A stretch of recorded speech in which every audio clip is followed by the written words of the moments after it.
Olá, meus queridos, boa noite. Eu sou a professora Joana Lúcia, do FTM de Geografia. Essa é a nossa videoaula de número 4 da unidade 2, o sujeito e seu lugar no mundo. E nós vamos dar continuidade aos estudos desse eixo temático. Paramos aqui, né, na diferença entre que é preciso trabalhar a geografia do local onde o aluno está inserido para o mundo, lembra?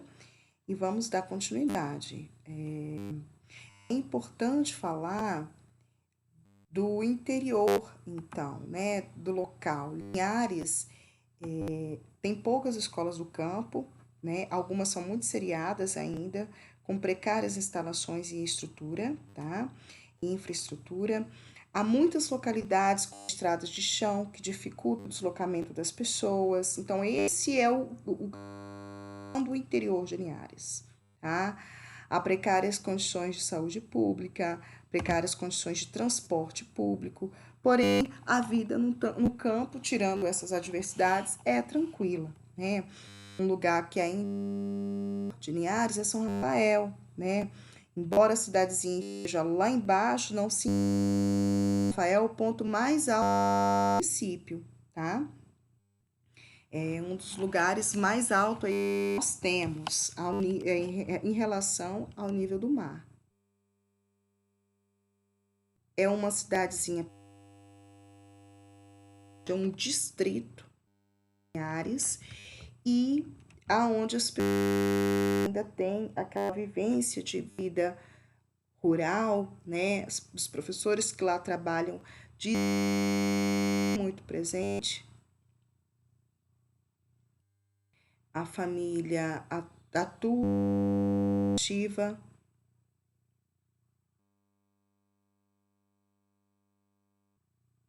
Então vamos lá. Isso é assim, né? No campo, em Linhares, a tá? Ainda temos mamão, maracujá. E no Espírito Santo, isso muda muito, dependendo do município. Por exemplo, nós temos aqui Regência, né? Esse pescador conhecido lá, né? Zé de Sino. Em Goiabeiras, que é uma referência, né, na cultura de Linhares. As panelas que quebram os ciris, né?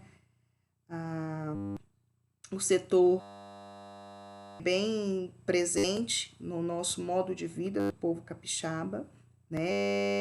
Entre as manifestações da vivência do povo capixaba, nós temos ainda as festas, como a carretela em Guaraná, né? Esse aqui é um exemplo da festa que eu disse, que representa a cultura italiana. Este daqui é o falecido, né, José Antônio Tessarolo, bisavô do meu filho, e garoto propaganda, né, que aconteceu aí a sexta festa, que foi, acho que foi 2018, salvo engano, e não, 2017, acho. E eles representam a cultura, né, o modo de vivência dos italianos. E isso é bom para a economia, porque isso movimenta a economia local, pessoas vão para lá consumir, conhecer. O imigrante italiano na colheita da uva, tá vendo? Fotos antigas que mostram a vivência do povo capixaba, isso é uma coisa que a BNCC trabalha. Procissão do Ticumbi na também mostra a cultura do povo brasileiro, do povo capixaba. Tô com medo desse programa me deixar na mão.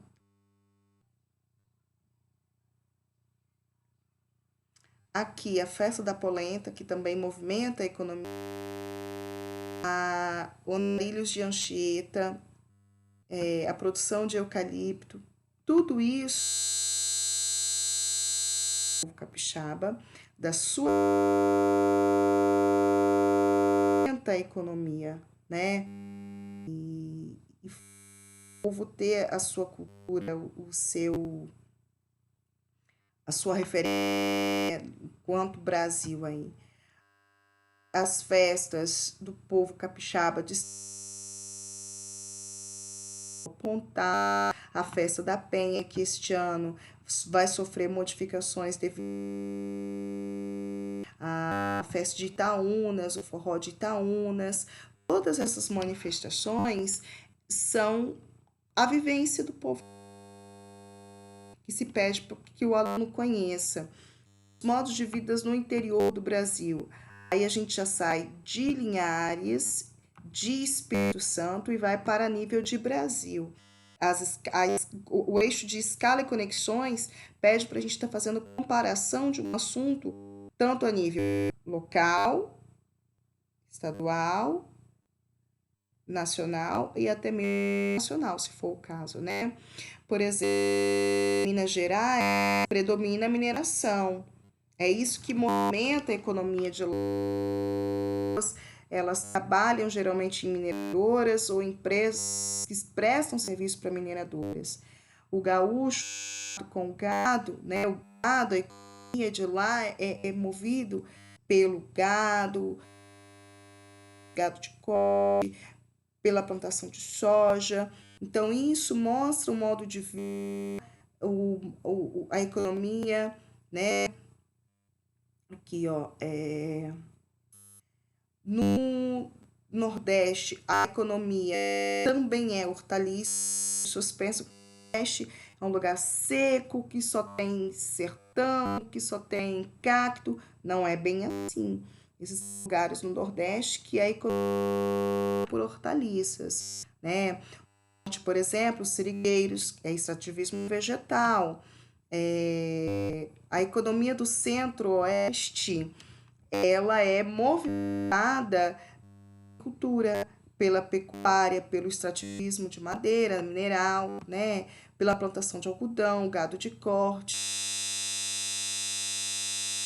Em cada área você tem pessoas, né? Uma determinada cultura e a vivência dele é muito relacionada à economia, ao modo de, a cultura, a economia, a vivência relacionada ao clima, que está relacionado ao povo que ali está, uma coisa está relacionada com a outra, né? A geografia dos estados e as condições climáticas que contribuem para que cada setor se destaque, que se divide um país. Então, assim, eles optam pela determinada dinheiro, a economia daquele local. Está muito relacionado ao clima, ao relevo, né, aos costumes. Por exemplo, na época dos tropeiros, se fazia o feijão tropeiro, né, que era o feijão, a carne, a farinha, uma forma de ganhar tempo para que eles pudessem continuar a viagem. E hoje o feijão tropeiro é uma comida saborosa, apreciada por maior parte dos estados brasileiros. Né? A carne, por exemplo, o gaúcho é famoso por comer carne, né? Gostar de carne. Aí eles falam que quem gosta é o capixaba, porque começa o churrasco de manhã e vai até a noite, comendo carne o tempo todo. E eles comem aquele grande pedaço e para.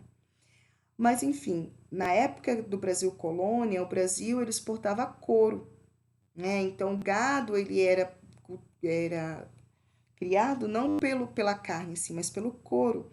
E o que fazer com a carne?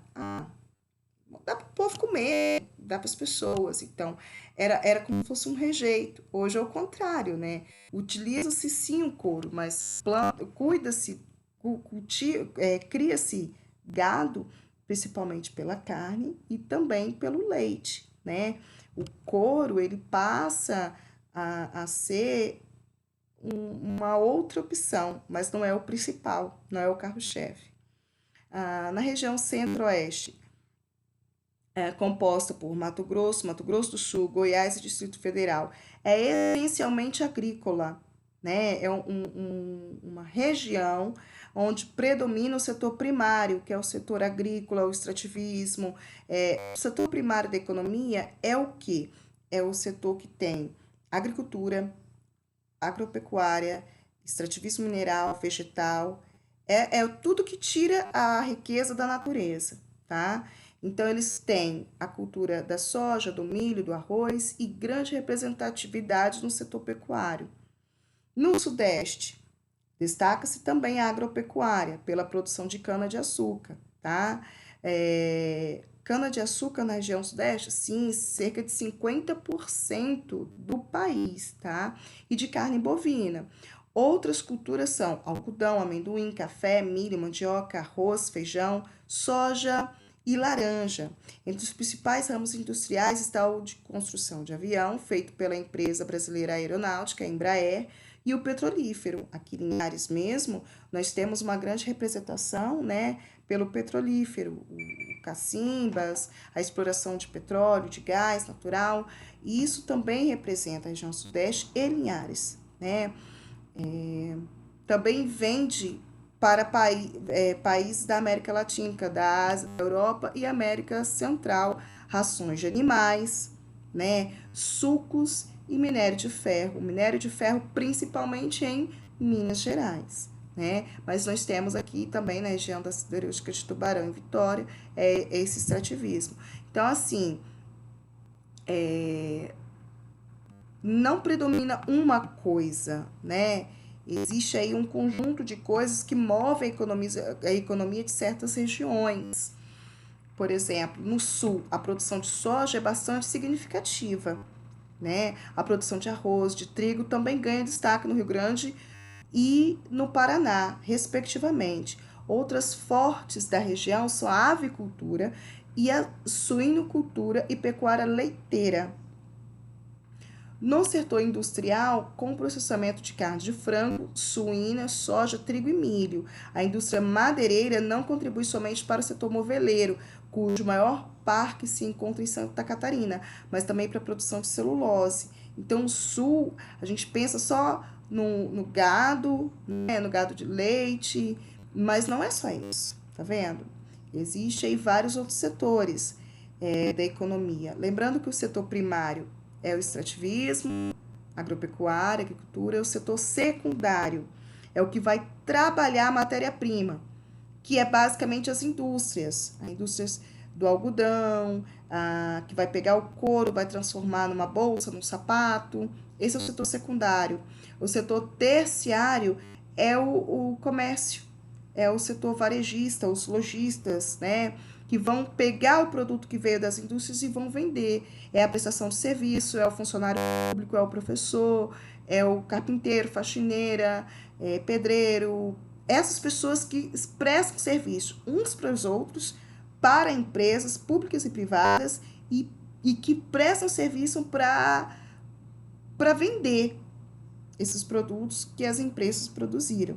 Então, um setor está na dependência do outro, né? Agora, com a pandemia, a preocupação das indústrias é quem é que vai trabalhar, né? Mover a economia. Os empresários estão dando férias coletivas ou estão muito preocupados porque não tem ninguém produzindo o móvel, a roupa, a calça, o sapato. Os lojistas tiveram que fechar, mas eles podem contar com os meios de tecnologia para vender, né? Estão vendendo, estão conseguindo se virar. O setor rural, como já tem bem distribuído, a densidade demográfica lá é baixa, tem muita área para poucas pessoas, também está tranquilo. Então, o setor primário, ele pode sofrer abalo na falta de receber insumos, né? Ração, fertilizante, adubos, isso ele pode sofrer abalo. O setor secundário, ele foi diretamente abalado por conta disso. O setor terciário, ele sofre abalo na parte de turismo, por exemplo. Quando eu falei lá das festas do Espírito Santo, que movimenta a economia, porque movimenta o setor do turismo. O turismo, ele é uma fonte de recurso. Passou ainda ontem numa reportagem que Conceição da Barra tinha movimento reduzido por 90%. E eles são uma cidade movida pelo turismo. Então, para eles, a economia está correndo risco, assim como o país todo. Mas o setor deles vai ser mais prejudicado. Então, dependendo do que vive o local, né, do setor da economia que vive, desculpa, mas gravar videoaula à noite, a minha lente fica ressecada pra caramba. Então, a economia, ela vai variar, então, quanto a geografia, por exemplo. No sul, predomina gado de leite, né? Predomina a plantação de arroz, por exemplo. O arroz, ele é uma leguminosa, não, ele é uma gramínea, né, da família da grama, que precisa de ser plantado em áreas que encharcam, áreas de pântano, alagadas, aonde a gente tem ali uma geografia, um solo que favorece isso, um clima frio que favorece isso. Diferente, por exemplo, do café, que se adapta mais à nossa região aqui, a cana-de-açúcar, que se adapta mais à nossa região sudeste, ao nordeste, onde você tem bastante também plantação de cana-de-açúcar. Então, o clima ele vai interferir no modo de sobrevivência do local, né? E os costumes também. Isso vai interferir na economia desse local. Continuando. O norte, a gente pensa que no norte, assim, na nossa imaginação, né, na maior parte das pessoas que são leigas ou que não estudaram ainda, que no norte só tem mata. Uma parte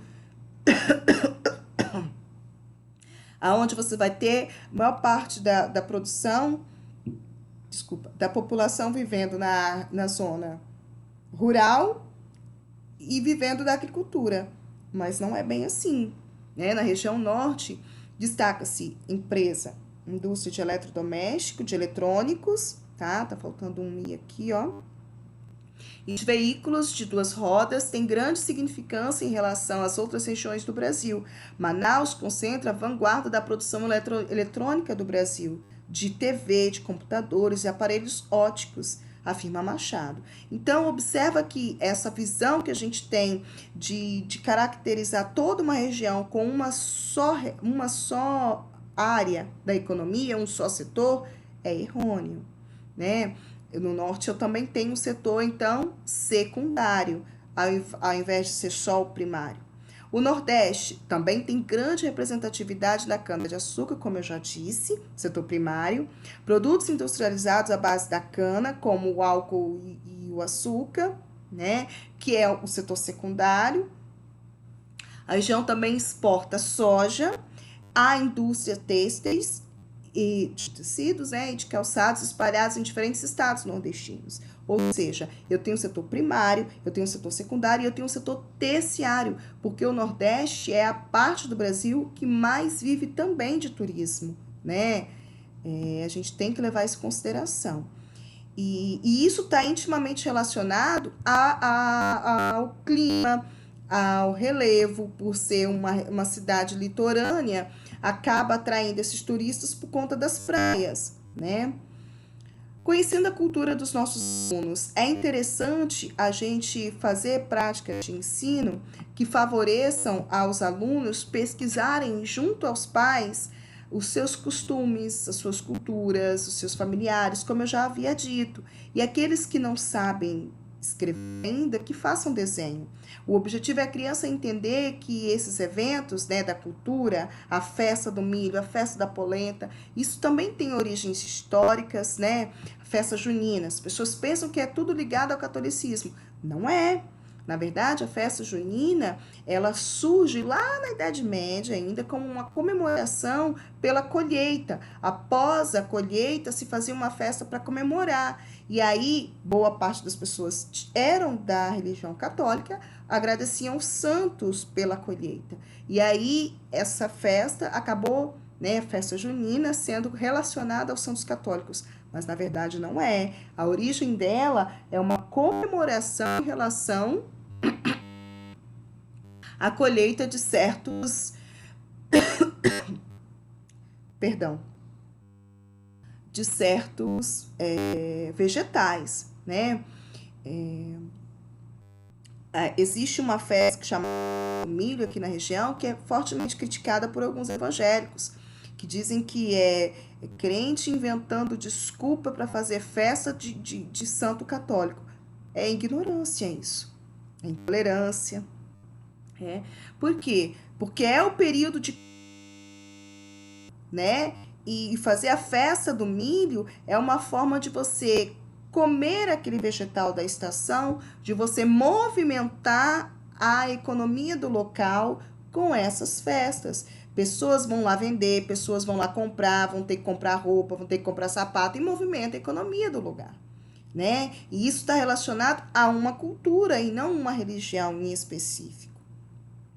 Certos lugares, a festa, ela movimenta a economia do município todo, tá? De toda uma região. A festa do boi bumba, do Bumba Meu Boi, né? É uma festa que movimenta a, a economia do local, né? Aqui, ó, festa.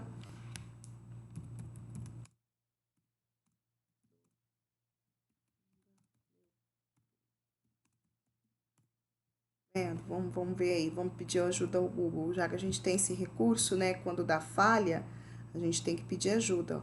Bumba Meu Boi, origem, lenda, danças e festas. É, para eles, análogo ao carnaval, né? As pessoas costumam dizer que o Brasil só funciona depois do carnaval. O carnaval, ele movimenta toda uma economia. Pessoas que ganham dinheiro nessa época vendendo bebida, hotéis, turistas que vêm de outros países para cá, ver a festa, participar da festa, pessoas que pagam caro para ir na avenida, para sambar, outros para ver. Tudo isso movimenta a economia, tudo isso injeta dinheiro na economia, né, no setor terciário. Ó, o Bumba Meu Boi é também chamado de boi bumbá, e eu não estava errada. É uma dança tradicional brasileira típica das regiões Norte e Nordeste. Embora tenha maior representatividade nas culturas dessas regiões, atualmente podemos encontrar essas manifestações culturais em todas as partes do Brasil. Tá vendo? Então, ele em 2012 ele foi colocado na lista do Patrimônio Cultural do Brasil. Então, são festas que representam não só a cultura, mas principalmente move a economia do local, né? Agora, voltando aqui para a migração, aqui já estamos no 4º ano, né, do ensino fundamental 1, a migração forçada, que é a migração, né, dos negros que vieram para o Brasil, que foram escravizados, que vieram para cá trabalhar, né? Nessa figura, nós temos aqui a região da onde vieram muitos negros, né? Moçambique, Angola, Congo, da Guiné, e foram para onde, né? Boa parte do país e Rio de Janeiro. Muitos negros, depois da abolição da escravatura, no livro de este aqui, ó, Laurentino Gomes, 1889. Aqui, tá para cá, tá vendo? Esse livro aqui, ele fala que no sul, depois da abolição da escravatura, muitos negros foram para o sul para trabalhar, porque a mão de obra ela precisava ser mais bem distribuída. Então, muitos negros foram para o sul trabalhar, alguns ficaram, outros voltaram. Aí, pela imigração aqui, né, você consegue perceber por que que na Bahia e em São Mateus, no Espírito Santo, tem um número considerável de negros. Foram são os descendentes de escravos, né, que continuaram ali. São pessoas que descendem de escravos e que moram ali, né? Os processos imigratórios no Brasil. A imigração italiana, como a gente já disse, né, teve o seu apogeu entre 1870 e 1920. O Brasil foi escolhido devido à falta de mão de obra causada pela abolição. Esse livro, volto a mostrar de novo, de Laurentino Gomes, na hora certa, aqui. Ajuda muito a entender esse período, tá? Esse período da abolição. Porque porque como que foi essa imigração? Muitos cafeicultores, pessoas que trabalham com gado, convidavam os italianos para vir trabalhar. Nos jornais lá da Itália, circulava convite para vir. Depois, quando eles chegaram aqui, eles se depararam com uma realidade muito precária, né? Por quê? O gado negro, e o negro para vir em senzala, né? Comendo o resto. E os não aceitaram isso. Muitos deles se renegaram a ficar ali. E trabalharam muito para conseguir dinheiro, para sair daquela condição e conseguir comprar suas próprias terras, e muitos voltaram, tá? Este livro de Laurentino Gomes, 1889, fala sobre isso, que muitos voltaram e espalharam a notícia lá de que não era para vir para o Brasil, que era análogo a um trabalho escravo, porque se pagava pouco por muito trabalho.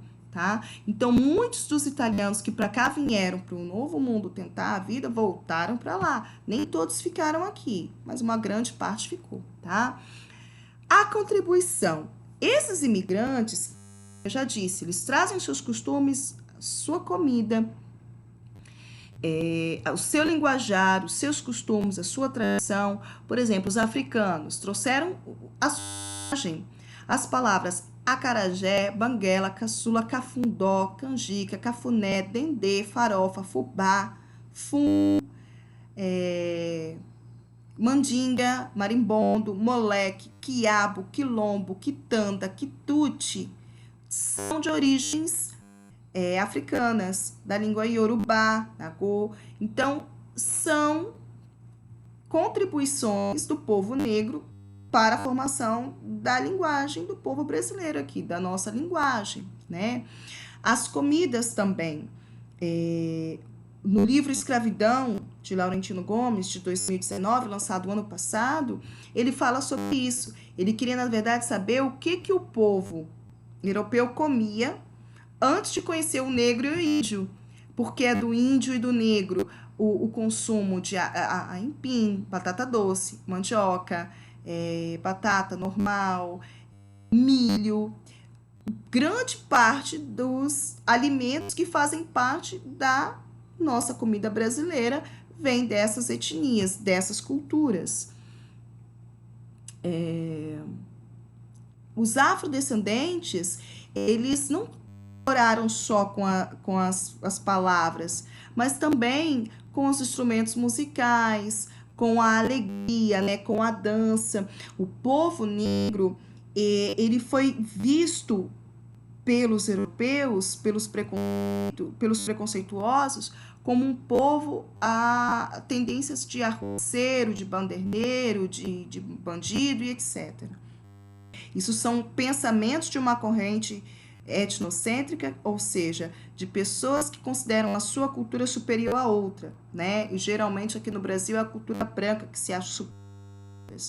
Mas o povo negro, ele é um povo guerreiro porque, mediante a tanta fome, a tanto sacrilégio, a pessoa morrer de tanto apanhar, eles não perderam o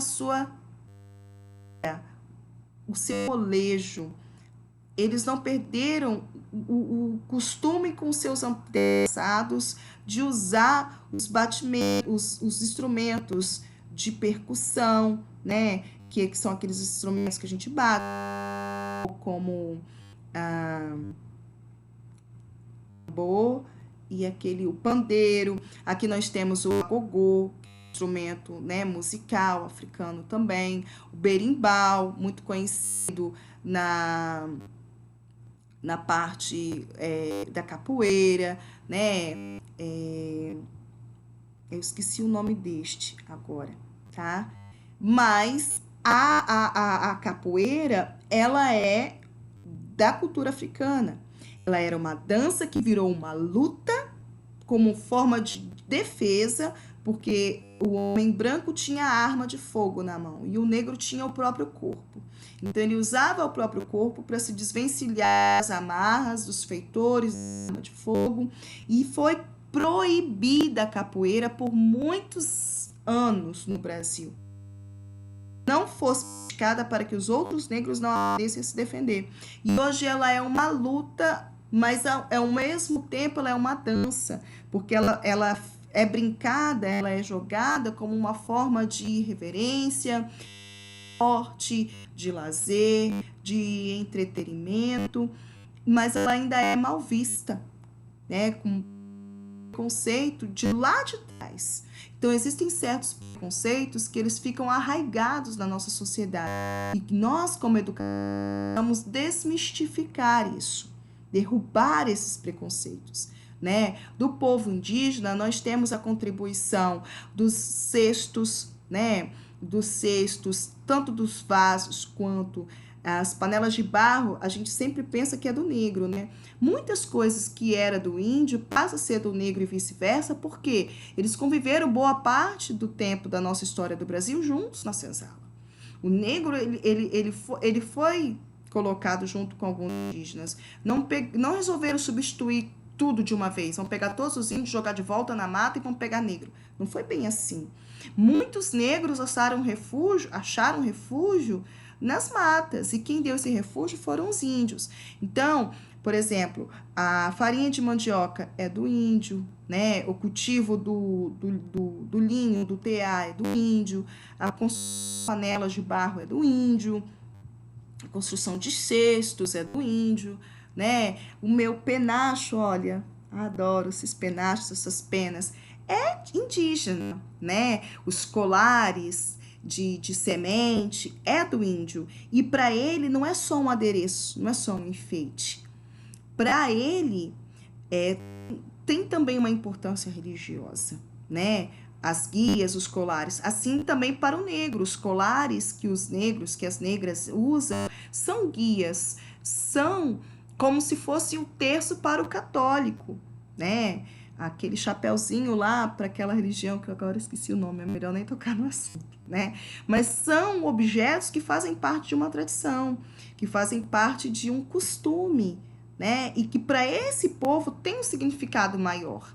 Você pode comprar um cocá desse, você pode comprar um cesto desse, colocar na sua sala para enfeitar. Mas se você encontrar isso na casa de indígena, não é só por enfeite. Aquilo ali tem um sentimento, tem um significado maior. Então, o povo indígena ele também contribuiu para nomes de lugares, para nomes de comida, para a língua portuguesa, tá? Nomes de gente como Ubiratã, Jacira, Iracema, Tainá, Cauã, Jandira. O Rio de Janeiro tem vários lugares com nome indígena: Tijuca, Itaipu, Ipanema, Jacarepaguá, Itapeba. Nome de frutas como abacaxi, nome de lugares, Butantã, Piracicaba, em São Paulo, né?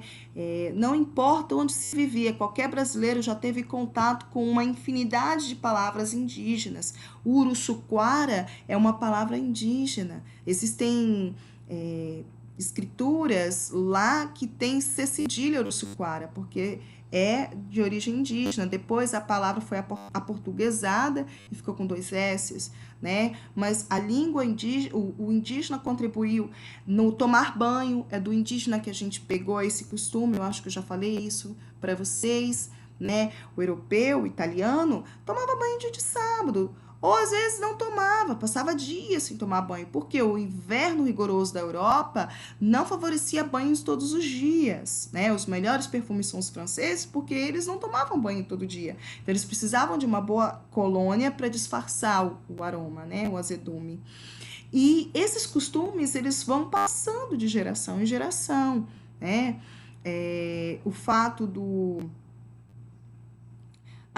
palavras como jacaré, jabuti, arara, irapê, capim, guri, caju, maracujá. Olha, guri se fala tanto no sul, né? A gente pensa que é do gaúcho essa palavra. Não é, de origem indígena. Foi para o gaúcho e é característico do sul. Ba, guri, aguri, né? Isso virou deles, se tornou deles. Então, essa mixigenação étnica e cultural forma o nosso país. Maracujá, canoa, pipoca, isso é comida indígena e contribuição dos indígenas. Tá vendo? Nas palavras, nos costumes, ó, comida, animais, cidades. O africano também contribuiu com comida, como o acarajé, vatapá. Os índios, através de sua forte ligação com a floresta, descobriram nela uma variedade de alimentos como a mandioca, o pirão, a tapioca, o beiju, o mingau, são derivados dessa mandioca, né? O guaraná, utilizados até hoje, é indígena. Há uma lenda indígena que diz que um índio plantou os olhos do filho e ali nasceu um. Isso que o guaraná lembra os olhos, né? Lembra um olho, aquele. Então, observa a contribuição do índio, né? Eles experimentaram com centenas de batata doce, o cará, o feijão, o tomate, o amendoim, o tabaco, a abóbora, o abacaxi, o mamão, a erva mate, o guaraná. Então, contribuição do indígena muito marcante no nosso país. A contribuição dos alemães, e quando a gente fala de alemão aqui no Brasil, aqui no Espírito Santo, a gente se remete a Domingos Martins. Olha aqui a entrada da cidade, né? Uma construção que vai marcar uma moradia, as casas de lá, as moradias de lá, principalmente por forma de cultura, por estar ligado aos seus antepassados, como uma forma de manter os costumes na arquitetura. O clima também favorece essas construções compridas, né? Uma forma de aquecer durante o inverno, que lá é mais rigoroso que aqui. As temperaturas lá são mais baixas do que o nosso inverno aqui. Isso está relacionado ao relevo, à altitude. Lugares mais altos são mais inverno.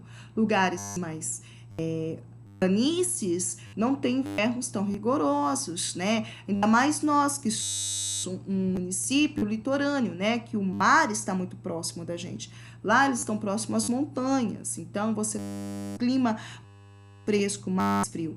E isso influencia na vivência deles. Aqui a gente faz festa no verão. Nosso turista, a nossa festa é o verão.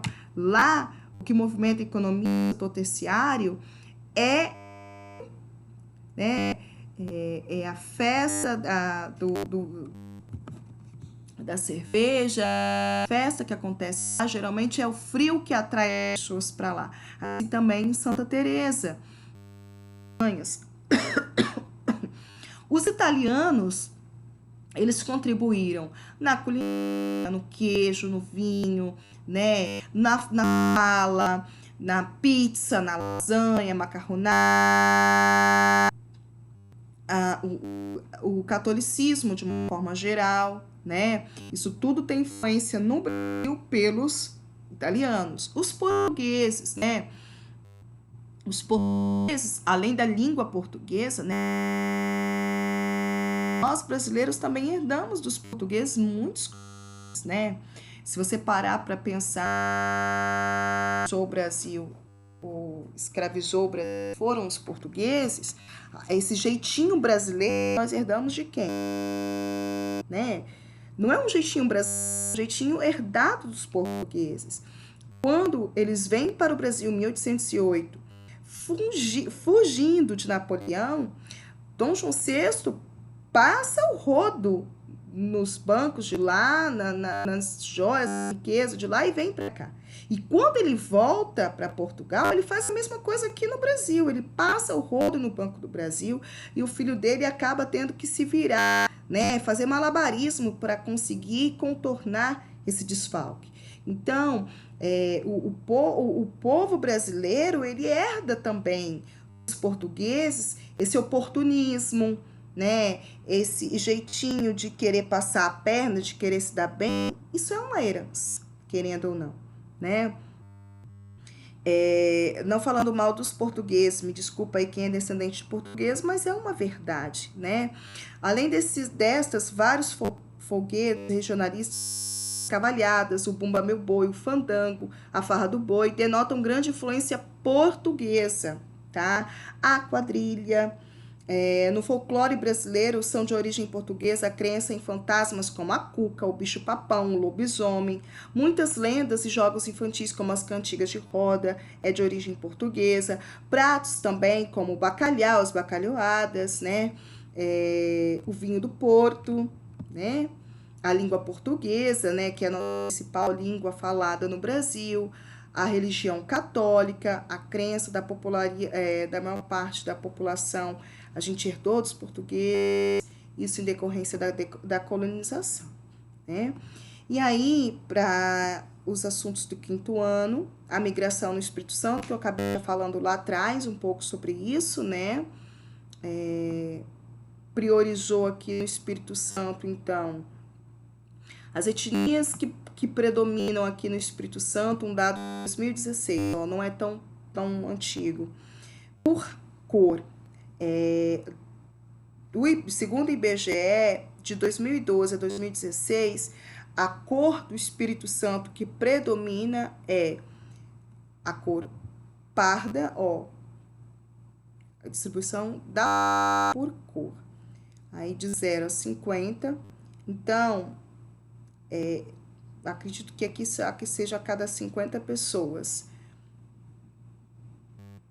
Espera lá, deixa eu verificar isso aqui.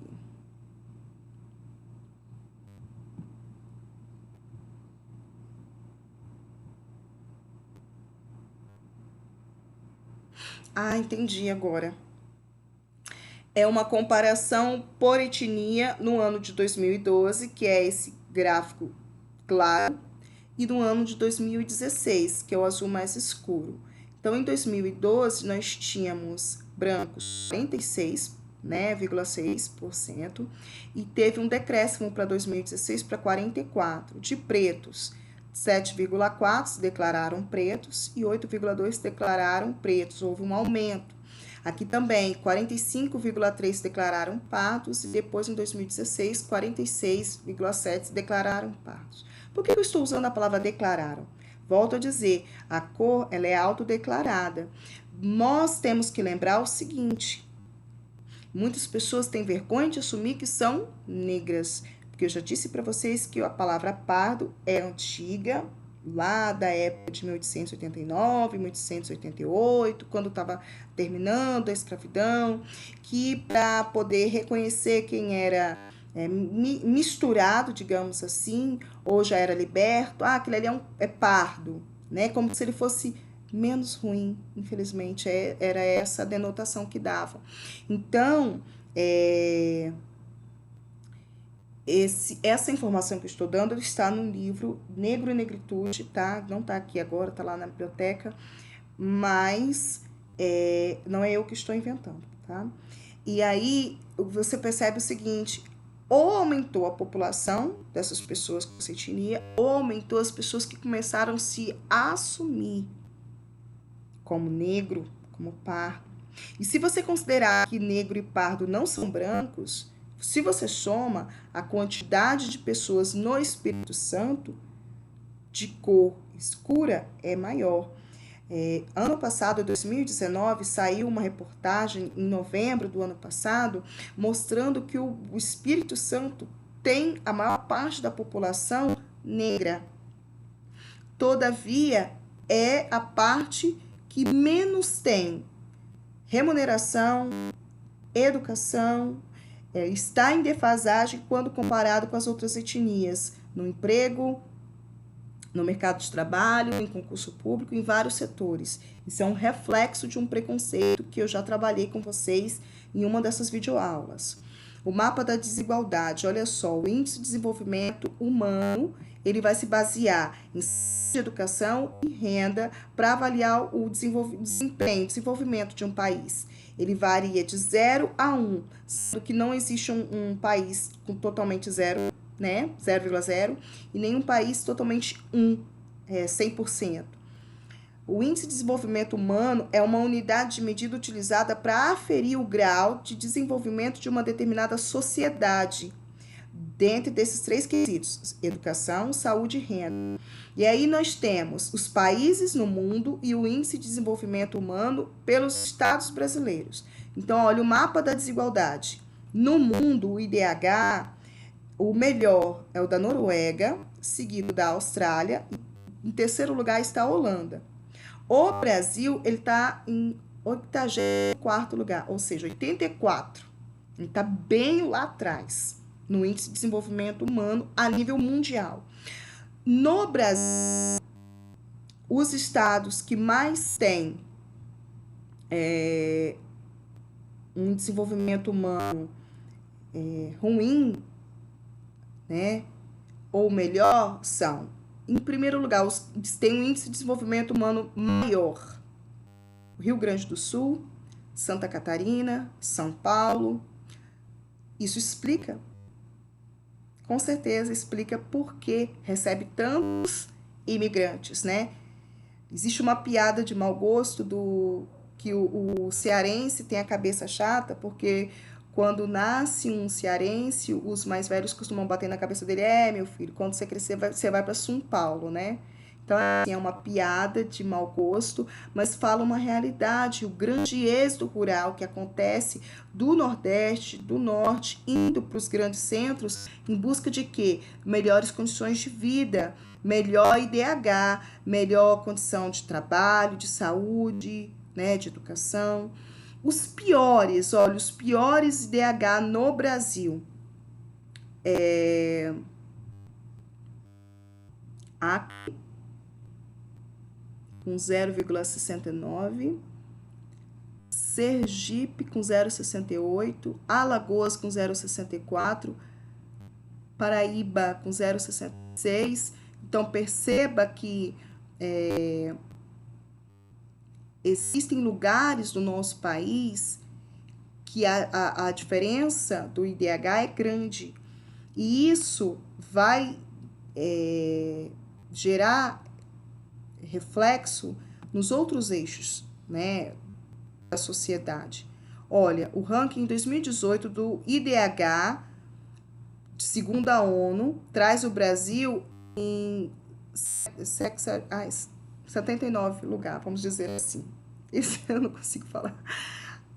Olha aqui o Brasil, né? O IDH em 0,75, né? O ranking está atrás da Venezuela, só não fica atrás, está atrás da Venezuela e está na frente do Azerbaijão, né? Então, assim, ainda precisamos melhorar muito.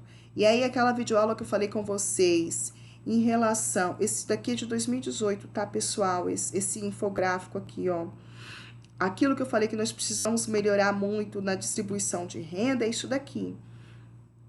Ano de 2018, quando eu fiz esse Prezi, passou uma reportagem que eu achei interessante. Eles pegaram uma retrospectiva do ESTV, né, num jornal de 30 anos atrás, e mostrou uma região muito, muito, muito, muito pobre de Vitória. Pessoas passando fome, crianças passando fome, catando comida num lixão. Fiquei revoltada quando eu vi. Nossa, mas por que passar isso? Que tristeza de ver isso.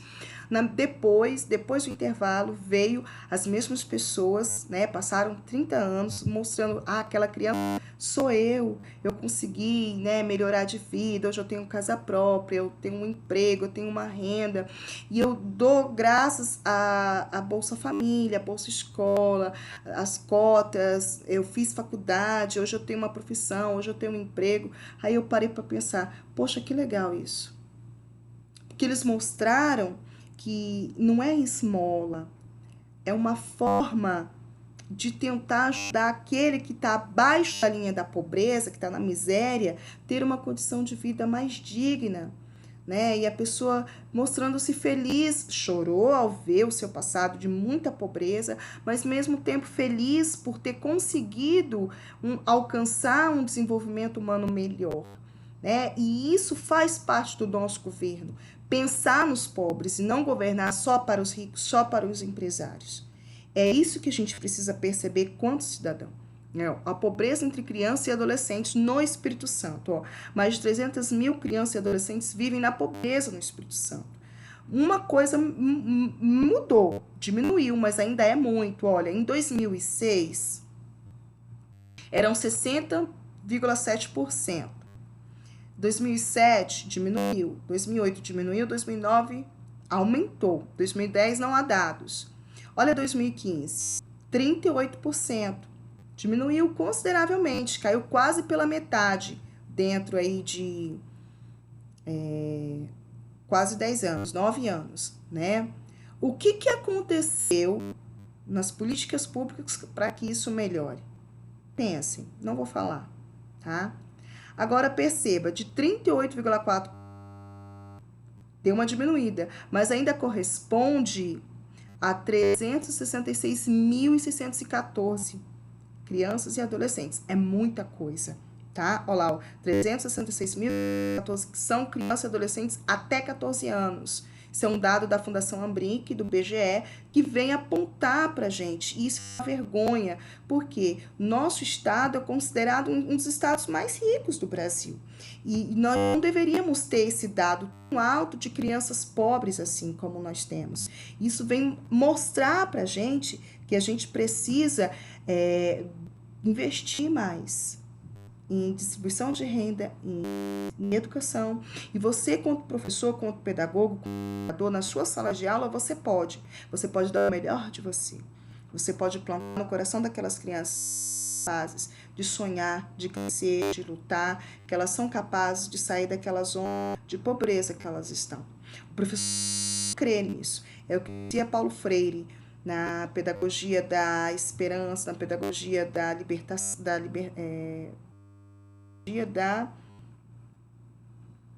libertação ou a liberdade. É um desses livros dele que dizia isso. O professor ele tem que ter tem que ser utópico, ele tem que vir acreditar que pode existir um futuro melhor, mas para isso ele tem que fazer o hoje, criar essa paixão dar nelas esperança e fazer com que elas comprem essa ideia, comprem esse sonho, né? A desigualdade entre que eu peguei com o professor Ricardo Paixão, da administração, que vem mostrar etnia, olha, o setor onde mais tem pessoas brancas e pretas e pardas, olha, o azulzinho é o branco. Eu tenho mais pessoas trabalhando, pessoas brancas, em demais e no comércio. Eu tenho mais pessoas negras trabalhando na agropecuária rural, né, que não precisa de muito estudo.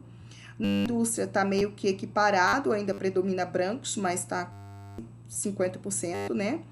No comércio e na reparação, e também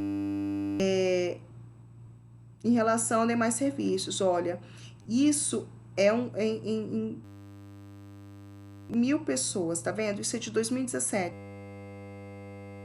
Domésticos ainda predomina os pretos e os pardos.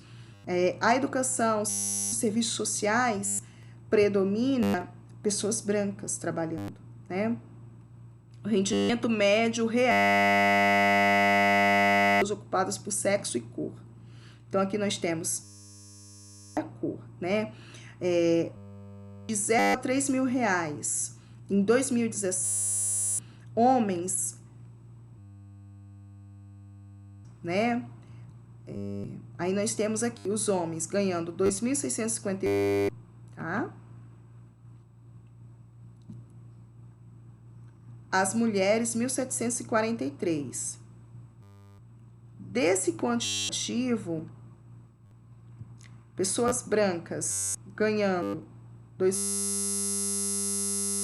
pardo 1.516. Observa que o negro para a mesma função muito menos do que o branco e as mulheres muito menos do que o homem em relação às mesmas atividades. Então, a gente chega à conclusão que nós somos uma sociedade racista e também preconceituosa em relação às mulheres, né?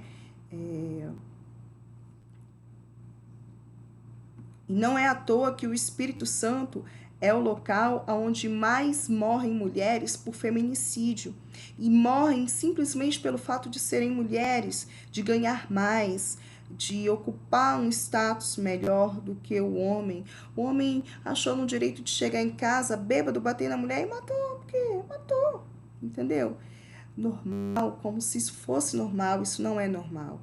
E eu sempre falo isso para os meus alunos. Nós, mulheres, temos uma parte nisso, porque quem criou os homens foram as mulheres. E nós, mulheres, temos que começar a conversar com os nossos pequenos homens, desde cedo, que homens e mulheres são iguais perante a igualdade e direitos para trabalho, para respeito, que por ser homem ele não pode bater, ele não pode exigir, que lavar uma vasilha não cai a mão, que se o homem chegou cansado do trabalho, a mulher também chegou, e que os dois habitam a mesma casa e que os dois têm que dividir o serviço. Quando a mãe ensina isso para o filho e esse filho entende isso, ele não vai fazer da sua esposa sua escrava. Né? Então, nós mulheres também somos culpadas, de certa forma, nesse sentido, de não tornar os nossos homens uma cabeça mais aberta. Nós permitimos que eles sejam machistas.